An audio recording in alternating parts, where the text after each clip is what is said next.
Então, vamos começar? Vamos lá. Bom, eu tenho três coisas legais aí para a gente falar. Uma é uma história, né, que ilustra bem essa ideia da vida extraordinária e da vida mais ou menos, de sair do piloto automático.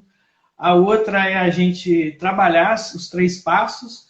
E eu quero falar dos 9 tipos, vivendo uma vida mais ou menos, uma vida extraordinária. Então, assim, a história de uma família que ganhou um prêmio para ir num cruzeiro marítimo.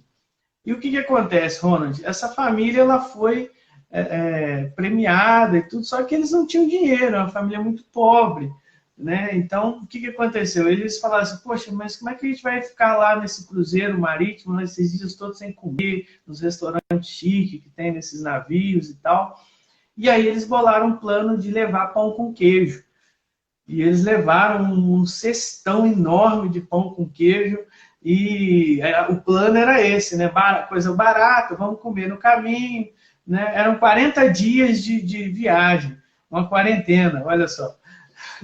E aí, então, eles foram para a viagem, felizes, quiseram aproveitar o navio, né? Afinal, ganharam, né?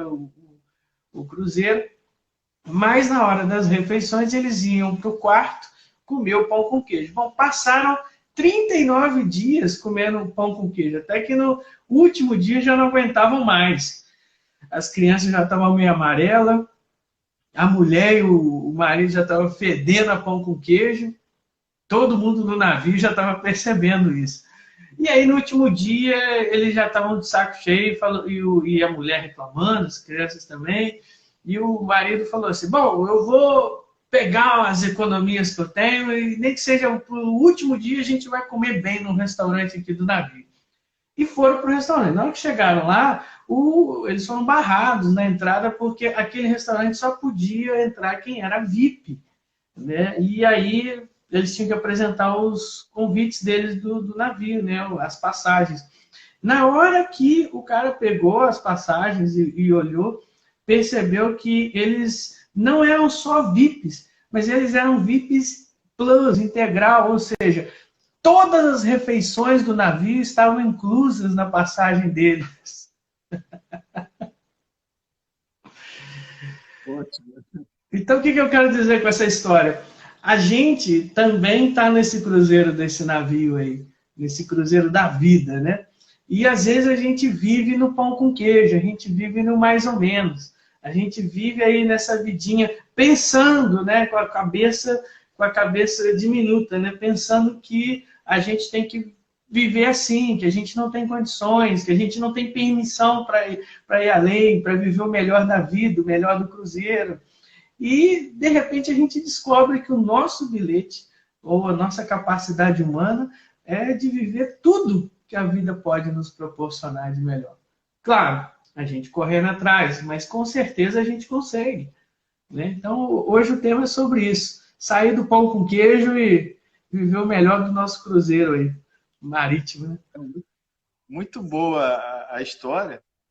Teve uma história que você falou na nossa, acho que foi na nossa primeira live, que foi a história da igreja, que 3 operários estavam construindo uma igreja. Isso. Né? Essa história, ela encaixa muito bem também nisso que você está falando. Porque, na verdade, Encaixa. os 3 estão trabalhando. Isso. Encaixa, inclusive, no primeiro passo para a gente ter uma vida extraordinária, Ronald, que é justamente a gente criar significados, aprender significados mais ricos na nossa vida, né? Ter significados melhores, né? A gente aprender significados que enriquecem a nossa vida.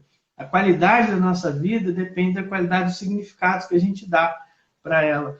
Então, é a história dos 3 operários que você falou. Um via trabalhar numa obra como uma tortura. O outro via como um trabalho qualquer. E o terceiro via como uma missão divina. Quer dizer, os 3 trabalhavam na mesma obra de uma igreja, por exemplo, de uma catedral. Mas cada um daqueles 3 operários tinha uma visão diferente daquilo que fazia e isso enriquecia a vida deles. Né? Então, o primeiro passo, né, para uma vida extraordinária é a gente ter significados mais ricos na nossa vida, né? Criar significados mais ricos.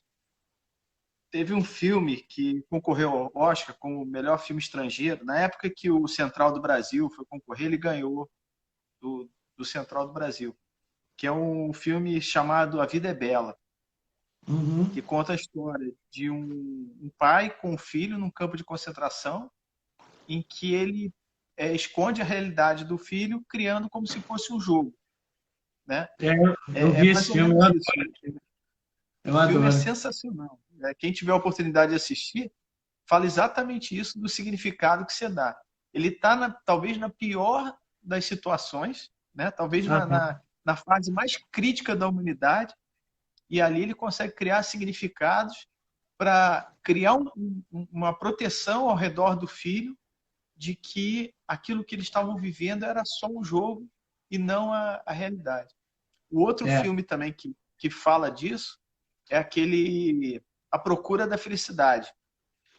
Do Will Smith, né? Tem uma cena que eles estão no metrô, em que eles vão dormir no metrô, então ele cria um mundo de fantasia para proteger o filho daquela realidade que era muito cruel naquele momento.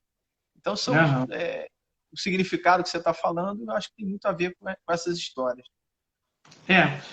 Agora é o seguinte, quem é que tem razão, né, dos três pedreiros? Porque às vezes a gente falando assim, né, parece que a gente tá falando para as pessoas serem meio polianas, né? Tipo assim, colocar um óculos cor-de-rosa e ver tudo, né, de outra maneira. Não é isso, não. A verdade é que as coisas apenas são. E quem transforma elas numa coisa horrível ou numa coisa bela, igual o filme A Vida é Bela, do Roberto Bertolini, gosto muito desse ator, ele sumiu. Quem transforma isso na nossa vida somos nós mesmos, na nossa mente. Entendeu? As coisas apenas são. Quer ver um exemplo, Ronald? Não existe problema. Não existe problema. O problema existe na nossa mente. É uma coisa que a gente enquadra. Quer ver? Uma situação que é problema para um é solução para outros. Né? E o que acontece? O que existe são situações. Por exemplo, um pneu furou. Um pneu furou.